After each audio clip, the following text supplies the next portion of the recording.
Today, we're diving into the world of recruitment and training. We'll explore the importance of creating accurate job descriptions, the role of AI in hiring, and how to utilize tools like the Predictive Index. We'll also discuss building effective training programs and retaining top talent. From writing the perfect job description to integrating AI in your interview process, we've got it covered. If you're ready to hire, train, and retain the best of the best, this episode is for you. You're smart, you're motivated, you want to do something big. You're on the verge of being a young boss, and we're going to help you get there. I'm your host, Isabel Garino, and welcome to the Young Boss Podcast, where youth is your power. I think it's safe to say that we've all been on the employee side of things with a job description that felt completely different from what the job role actually entails. And that is frustrating as fuck to the employee and the business owner. How can an employee be expected to do certain things that they weren't hired for, and the things that they may or may not even have the skills and experience to sufficiently execute? Or how can a business owner expect an employee to execute job roles and responsibilities that they weren't initially hired for? It's a recipe for disaster for everyone involved. It's a benefit to both sides of the relationship for you, the business owner, to come correct and divulge the expectations of the employee within the role you've hired them for. That being said, roles and responsibilities evolve. I understand. They can change, and both the manager or owner or the employee, everybody needs to remain flexible. Something I always like to include in my job descriptions is some sort of line or saying about, hey, basically, there's going to be more to this, and I don't know what it is, and we'll kind of figure it out along the way. Now, it doesn't sound like that. It sounds a whole lot nicer, but there's some sort of phrasing that you can include to basically say, I'm still figuring this out. And as you're hiring somebody, explain to them that you're a brand new business owner and that this is your first time doing things. So you want someone who's going to be coachable and flexible with you. This will help you attract suitable candidates, because oftentimes I've interviewed people and they're coming from corporate America, and when I'm explaining to them, we're a family business, we're a small business, I need you to be flexible, that is not for them. And you can tell right away in that interview. So I'm not going to move forward with them. If they need, what time am I off? What is happening at this exact moment? What is going on? It's not going to work. So make sure you're looking out for that in your interviews, flexibility within the candidate, and how do things go if you do switch it up on them. One of the things I do want to talk about is the integration of AI in hiring and the interview process. Crazy to think about, I know, especially as AI still has a long way to go before it's fully integrated into our lives, but AI can serve as a great resource to save you time and money as a business owner. After all, you only have so much time and energy to put into so many things within a given day. I'll admit, the implementation of AI in this part of your business seems a little crazy, but when you potentially have thousands of applicants, how the hell are you supposed to fairly get through them all? AI has the potential to increase your efficiency and to give you back more time. Surprisingly enough, by taking the human element out of the equation, AI can actually reduce the risk of unconscious bias. I've heard of companies facilitating the first 1 or 2 interviews strictly over the phone to remove the risk of unconscious bias. The show, The Masked Singer, is literally built on this premise. By strictly focusing on the vocal talent of the singer on stage, they're able to assess the talent and therefore make their prediction without that visual biases. Lastly, AI can improve your decision-making capabilities. When you're loaded with hundreds or thousands of applicants, which is great and a total blessing, you can increase the chances of missing out on some potentially high-quality hires. When we get a ton of applications, we definitely are using AI in my own business. We'll load them up into a little process where AI can go through and is looking for keywords. They're looking for things that I know I want this person to have to do. It'll automatically eliminate people who don't fit certain things, or, don't live where I want them to live, or their salary expectation is out the window, or whatever the case is. You can kind of train it to look for what you want and need. My experience has been really positive because it's helped save us time, energy, and money. And it really gets down to the nitty-gritty of who are the top contenders for this so we can move forward to the next piece of this. Now, there are some cons. If you did not train the AI tool that you're using correctly, it may be eliminating people that you really wanted to see all along. But I do think it's all comes down to that first part. You have to train it to know what to look for. For those of you who have been listening to the show, you know I love a good assessment tool. And in my experience, the Predictive Index has been a game changer for filtering and identifying the qualities and traits that I'm looking for to fill a particular role. When I'm looking to hire for a different role, the first thing I do is create the PI profile. I put it in, I ask myself and whoever's going to be working with this person, fill this out. What do we want this person to have? What traits do we need them to possess? We all fill it out. We create the profile. Before I even look at a resume, I don't care about your resume. If you don't fit the PI, I'm not even going to look. It's not a fit. I only look at people 8 out of 10 or higher. If you are going to be using a tool like DISC, like Predictive Index, like whatever you want, make sure that you are using it fairly. Every single person has to take it. And if you're setting a protocol, 8 out of 10 or higher, or we don't interview, follow it. Because all of those things can get you in legal trouble later down the road if you hired somebody who was a 2 out of 10 or hired your bestie and didn't have them take the test. Fair play, okay?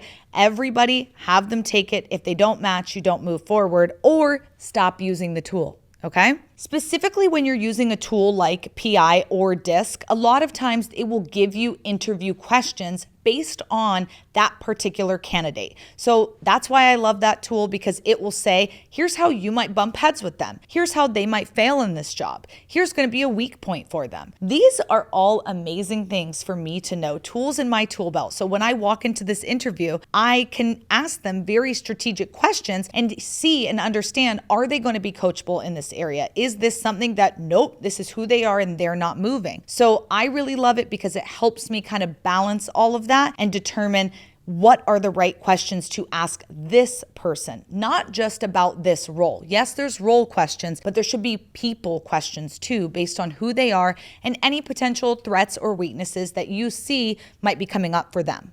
I certainly don't want to ignore the fact that we are in a culture craze these days when it comes to business. The demands for work-life balance and flexible schedules are at an all-time high, which creates an extra layer and extra element for hiring teams and business owners to juggle amongst the myriad of other variables and initiatives. And ultimately, culture is important. People want to work where they feel valued emotionally, professionally, and monetarily. You can't forget all 3 of those components. We cannot understate the importance of a vibe check. You may find the most qualified candidate, but if they don't vibe with you or the team that they'll be working on, then what is the point? Okay, so now you've made what you've determined to be a great hire. Awesome, amazing, great job. But great recruitment does not equal a great retention without putting in the work. Like we've discussed with job responsibilities and setting expectations up front, you cannot expect your new hire to simply succeed because they've been hired and on paper they're a perfect fit. If you are a business owner with a business that requires a team of people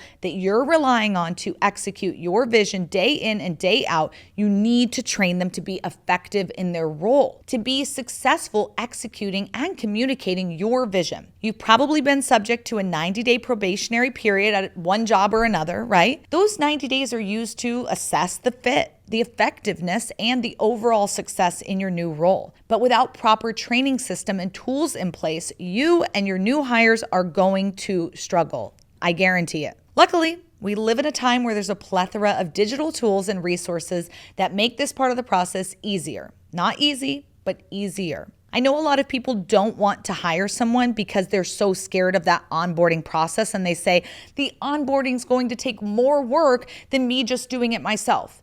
You're probably right. But once you use tools, it can speed things up. There's a ton of amazing tools like Trainual, where you can literally program in how to onboard someone, and now it's set and everyone you bring on in that role can go through it again. Loom is incredible. You're recording yourself and your screen or whatever you want to be recording, showing people step by step how to do it. It creates a little transcript along with your video. So for somebody who's more, needing to read it, that's there for you. It's a visual, it's a verbal, and it's written. Zoom is amazing. Jumping on Zoom, showing people how to do it, record, the meeting and send it out to them after. And Tango is also incredible. For creating SOPs, use Tango. I'm telling you, it's incredible. You literally just do the process and it writes out for you step 1, 2, 3, 4, 5, where to click, what to do. It's amazing. All that to say, we're human and we all have emotions, whether we like it or not. And whether we choose to let it influence how we conduct business, it will. So be prepared. Set expectations up front, like we did with the job description. You need to create a what will trigger me list. You can call it something else, but you get what I'm saying. And as awkward as it may be for the first few times, you need to share it with your team, including your new hires. This list allows you to address clear expectations and potential friction points with new hires. Are you ready to unlock your full potential and achieve your career goals? Subscribe to the Young Boss podcast for weekly inspiration and practical advice. Keep listening for more tips and tricks. Now, back to listening. I literally just went through a what will trigger me list with one of my new hires just today before we were recording this. I told him, hey, here's what pissed me off about the last guy who was in this role. Here's how I want you to do it. And here's what I'm going to be looking for. So if you do this, I'll never be pissed at you. And he was like, easy breezy. Like I was planning on doing that anyways. I'm like, great. So it's going to be seamless. Now, if I had given it to the first guy who had that job, maybe we would have, eliminated a lot of the friction between us. And instead, now it's me constantly nagging and saying, can you get this for me? Can you pull this report? Versus this guy knew up front. So I failed him by not giving him this is what's going to piss me off, this is what's going to trigger me list. Learn from my mistake. This definitely impacted my team and made me feel like a failure as a boss because I couldn't get him to do what I wanted and needed him to do. So let's talk about A, B, and C players, or as our business coach Gary Harper calls them, superstars and cash cows. An A player is somebody that you never stop training. You never stop trying to retain them either. Someone who's an A player has their hands, head, heart, and feet in the right seat. It rhymes. It's cute, right? There you go. They fit the core values, they understand the vision, and it matches their personal vision for their own life. The processes that they work on are valuable and needed in the business, but they will move on and out if you don't take time to support them, to grow them, or give them a plan for how they can grow with you. Spending time with them, loving on them, appreciating them is vital. That is who I spend my most time with. Not who you might think, which is the B players. A B player is somebody that you also never stop training and you're constantly pouring efforts into improving them. They could move up to an A player, but there are a few things that are maybe off. Maybe they don't have the time capacity or the vision of the company doesn't match their personal vision. Whatever it is, a B player is somebody who has potential, but for some reason isn't getting there. In my personal business, what I like to do with these players is have their managers really go after them. That is the person who's going to be pouring into them and saying, can we get you up where we need you to be? If they don't feel that we can, then I'm not going to spend much time on it. I'm going to be looking to replace. If they feel we can, I'm going to give whatever resources, time, energy, money we need to bring them up to A players. They are so close to being who and what you need them to be. And that's exciting.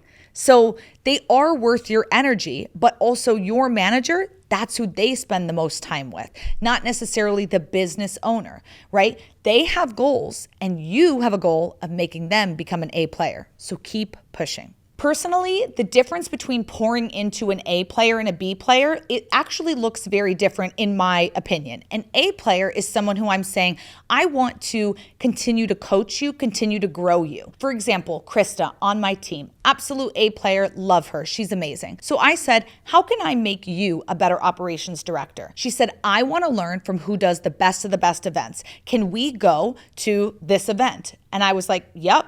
Purchase tickets, flights, hotels, everything, so that she could go and learn from this different event. I'm pouring into her, not necessarily in our business, but in an outside way where she says, wow, My boss cares about me. They want me to be an even better, player on the team than I am right now. And so that's how I pour into my A players. I kind of give them outside resources and respect and love in that way. B players, I want their skills in the company, their vision to be more aligned. It's a lot more in the company. So for them, you're spending more time internally with them. You're talking about the processes and how they could be improving within the company. The A player, they've got those on pat. You're not so worried about how they can do their process better. They're doing their process good. That's why they're an A player. So how can I invest in them as a person? This one I'm investing in as an employee. It's a little bit different investments nonetheless, but it's vital to always be investing in your employees because it's easy for business owners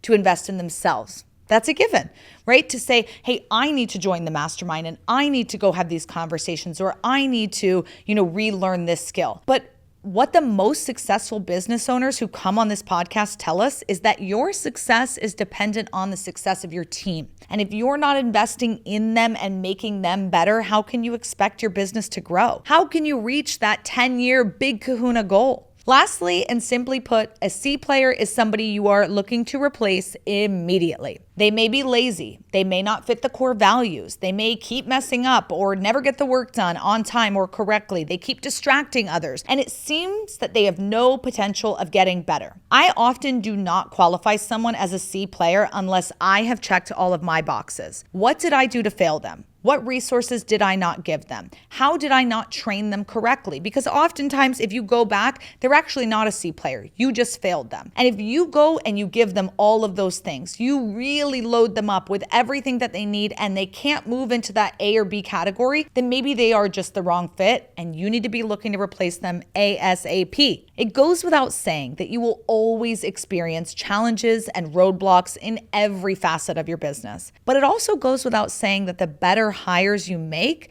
the better retention rates you have, the less challenges you will face. As a business owner, you will experience challenges retaining both employees and independent contractors and freelancers. Just like the sun will rise tomorrow, these challenges are inevitable. Consider when you're working with someone new, is the problem them? Or is it a process problem? What is really going on here? Because sometimes you think it's them, you fire them, you bring someone else in, whoops, it was a process issue. You could have saved them, saved that relationship, saved that time and energy of onboarding someone new. So make sure that you're addressing any issues from both the people and process perspectives. And when you're identifying the root cause, or maybe you're having a problem retaining people, sometimes it's not about you wanting to let them go. Maybe it's they keep going and you don't know why. You need to look in deep. What is causing them to go? I know exit interviews are kind of like a thing of the past in a lot of small businesses. They're not doing them anymore, but it is important and valuable feedback for you to hear from them. What could you have done better? Why are they leaving? Is it really that somebody just waved a bigger check in front of their face?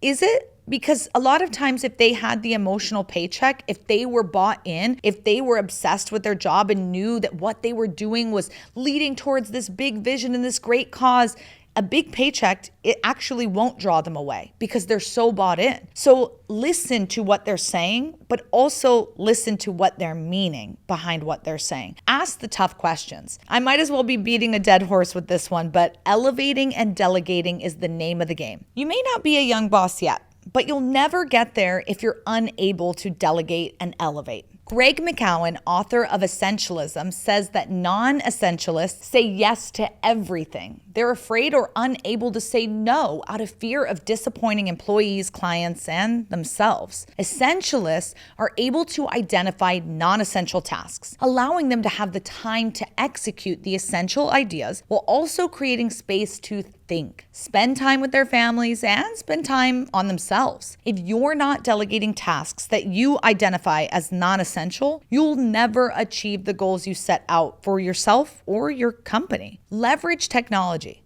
Leverage low-cost labor in other countries. Listen, there are tools out there, people out there. The world is full of wonderful resources for you to succeed.